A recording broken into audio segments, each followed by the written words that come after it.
There are many ways to count the cost of war. Eventually, they will have a number for the dead, for the civilians and soldiers on both sides. For now, the Kyiv School of Economics is counting the cost of physical damage to infrastructure. Every hour, it gets more out of date. But after a month of war, they estimated the cost of rebuilding at $63 billion. They counted 4,431 residential buildings, 92 factories, 378 schools and colleges, and 138 hospitals damaged, destroyed or seized. It's no wonder Ukrainians don't believe Russian claims to be scaling down in the north. Lavrov is liar and Putin is killer. Alexander Lomako spoke to us from Chernihiv. Why would he believe the Russians when his city was attacked last night? All yesterday's announcement of the Ministry of Defense, Russia Federation, after negotiation in Istanbul is completely lie. They didn't decrease, but vice versa, increase their military activity in Chernihiv direction.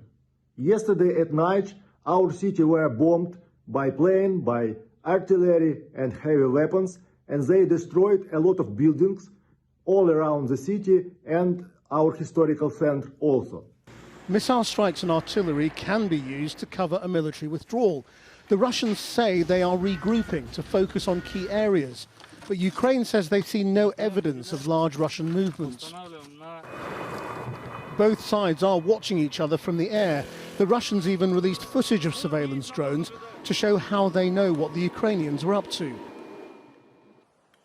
In Irpin, near Kyiv, where Ukrainian forces retook the city from Russians this week, there is an eerie, empty calm. The people who could have fled. But the mayor of Irpin says 200 or 300 civilians have been killed in the city and around 50 soldiers, with many bodies reportedly still lying in the ruins. He claims half of Irpin is destroyed. Remember when the biggest threat to world health was COVID? Russia's Foreign Minister Lavrov was in Beijing, rallying China to the idea of a new world order. But later, he seemed to reject the Ukrainian desire to negotiate the status of Crimea and Donbass. Я считаю прогрессом понимание украинскими коллегами то, что вопросы Крыма и Донбасса окончательно решены. Russian tanks have been seen in Belarus, reported to be heading en masse back to Russia. In Kyiv, they speculate this armour is heading to eastern Ukraine, to Donbass. There, in the Russian-backed city of Donetsk, they said a Ukrainian strike had destroyed a residential block, reporting 2 people were killed and 4 injured. Ну как, сижу на диване, а тут как бахнет, окна сразу повыскакивали.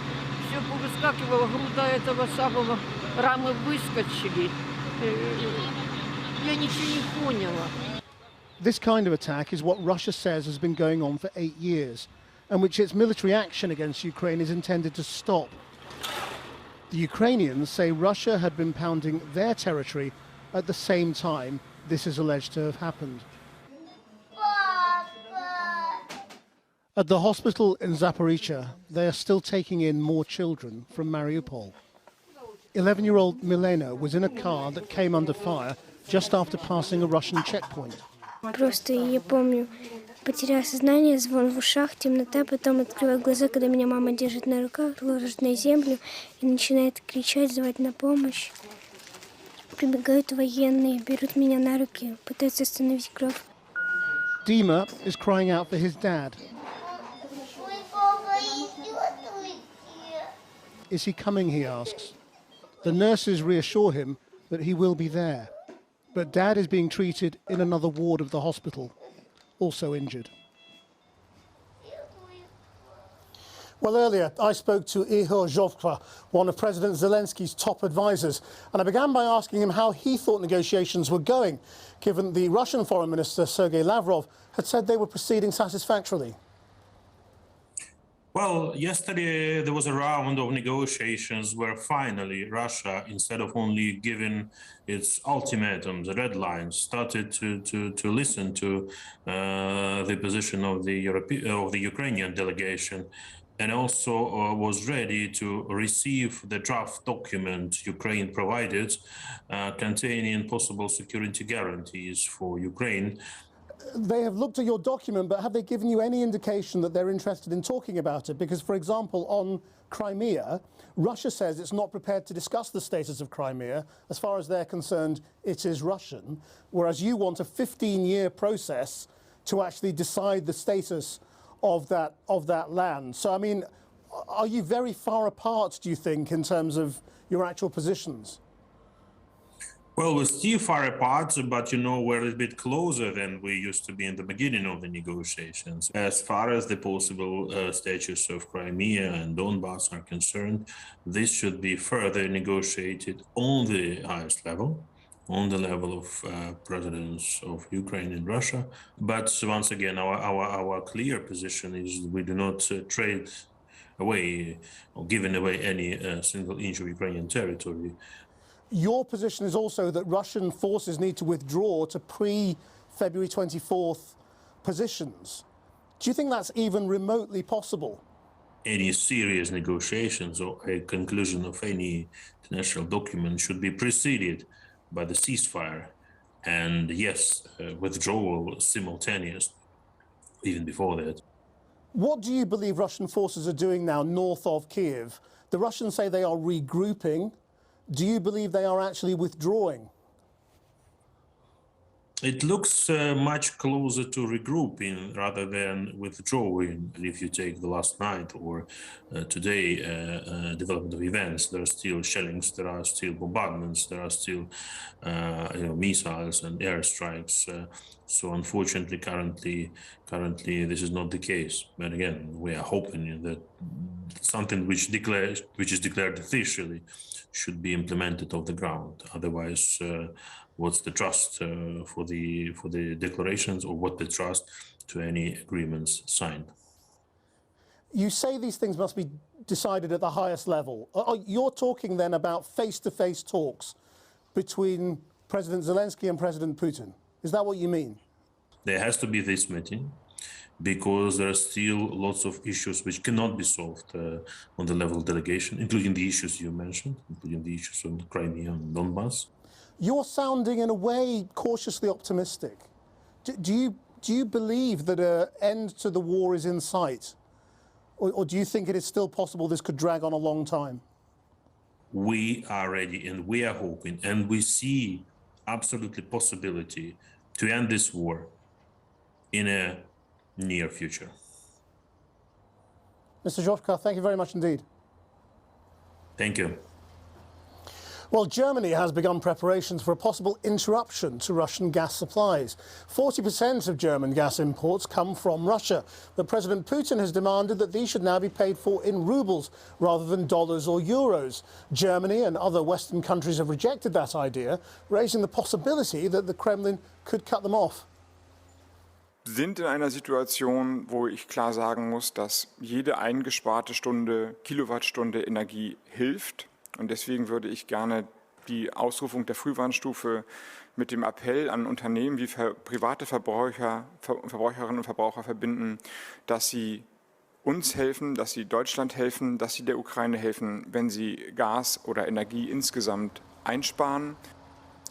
Well, while the war here has escalated, NATO has trodden a path between supplying military hardware to Ukraine while avoiding being drawn into military action itself. But in the last month, 30,000 NATO troops have been training in a fictitious scenario in which Norway is being invaded by an unnamed nation. Beyond immediate threats, the Arctic region could become a battlefront in future as climate change opens up previously ice-covered territory and resources. Our correspondent Paul McNamara has been watching the military exercises with the Defence Secretary, Ben Wallace.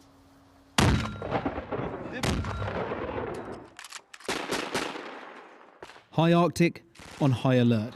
In Russia's neighbour Norway, it looks like NATO is ready for action. In 73 years, the strategic partnership here has rarely felt as imperative as it is today. And here to commit further resources to it, the UK Defence Secretary. When you're flying on instruments, what have you got that, or what haven't you got that others have got that you can do more in? a resurgent Russia is redefining regional relationships. Norway has been training since the end of the Second World War to protect itself should its Russian neighbours ever set foot on this land. So militarily, in theory at least, little has actually changed here. In reality, though, for many, there has been a shift in mindset, an unease, a realisation once again of just what Russia is willing to do. For a month now, 30,000 NATO troops from around the world have amassed on Norway. A joint exercise, war games on a vast scale, years in the planning, but which have coincided with a real war with another of Russia's neighbours. Until a month ago, these conscripts believed what they trained for here would forever remain just part of an exercise. A really big change going from high school, and you have to really grow up quite fast. Does it feel different being in the army now to when you started in August? Yeah, definitely. We're practicing, but we're really actually practicing for What could happen? what could happen, yeah. It's important to practice while we're still able to. Do you actually get worried about it? Yeah. Russia's apocalyptic threats have been met with severe sanctions and Western weaponry, but no NATO action and no real detail on what will end this war. The Prime Minister says Putin must fail in Ukraine. What he said, which is absolutely true, Putin's invasion of a sovereign country must fail. He must not be successful in that ambition. He must not be successful in effectively following ethnic nationalism as a way to further a greed or ambition for a country that is not his. So he must not be successful in that, because for him to be successful there will cause ripples right across Europe. The concentric circles that spread out from Russia's actions are expected whatever happens in Ukraine, and a new, more aggressive Russia is likely to next lay its claim on this, the Arctic region. What was once an area locked up by ice is now opening up due to climate change, leaving it vulnerable to heavy-handed attempts at a land grab. More than 50 Soviet-era military bases have now reopened, abandoned since the Cold War. And now, the UK is deploying submarine spotting aircraft to the region. Whatever we think of climate change, we're all going to have to live with the consequences of it. And that means in places like the high north and in the Arctic Circle, where areas are traditionally sort of frozen solid ice wastelands for many months of the year, will be opened up. And what we'll see is countries such as China and Russia and probably the West using those passengers for transiting for goods and trade. And that means competition. The scenario for this month's NATO exercise is the invasion of Norway by a fictitious nation. Across Europe, though, Norway's fiction has become Ukraine's reality. Heading to help them, though, not these troops, but these high-tech, higher-cost weapons. Those handheld anti-tank weapons are coming out of your budget. They cost an awful lot of money. Do you need more money right now? Right now, we've got a record settlement, 24 billion over the next 4 years. Look, as the threat changes, as need requires, of course we'll have discussions with the Chancellor. That's what any defence minister would do, but right now... How receptive is the Chancellor? He's a Chancellor. Look, we'll get there. Power dynamics in Europe and the High North are being redefined. As ice thaws, relations are freezing further with every passing day. Well, joining me now is Alexander Vindman, who's the former Director for European Affairs for the United States National Security Council. Thank you very much for joining us. Ukraine wants more weapons from NATO countries and security guarantees from countries like the United States and the United Kingdom. Is it possible to do that without setting effectively the whole of NATO on a collision course to war with Russia? Absolutely. I think the threshold for a direct confrontation between NATO and Russia is extremely high. Russia is already bogged down in this confrontation with Ukraine. They are not interested in picking a fight with NATO. So provision of weapons as the Soviet Union and Soviet Union and Russia now, and then the U.S. Have done during the Cold War is completely normal, precedented activities. It's kind of the fundamental rule of proxy warfare. I think we must provide Ukraine with the weapons they need, because Russia's play is not probably these limited territorial gains. Right now they're consolidating, and the rhetoric is around freeing the Donbass in their language, basically providing that ethnic Russian enclave with a larger territory. That doesn't likely satisfy Putin's demands. He wants all of Ukraine.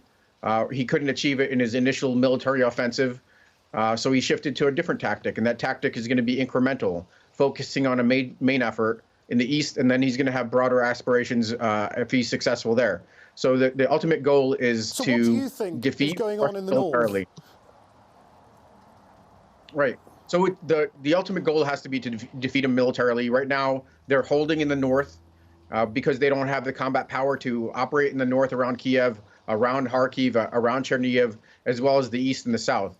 So it looks like they're going to consolidate their hold in the north for the time being, dig in defensively, focus in on one location, and then kind of pick up territory a little bit at a time. And that's a recipe for a protracted war of attrition.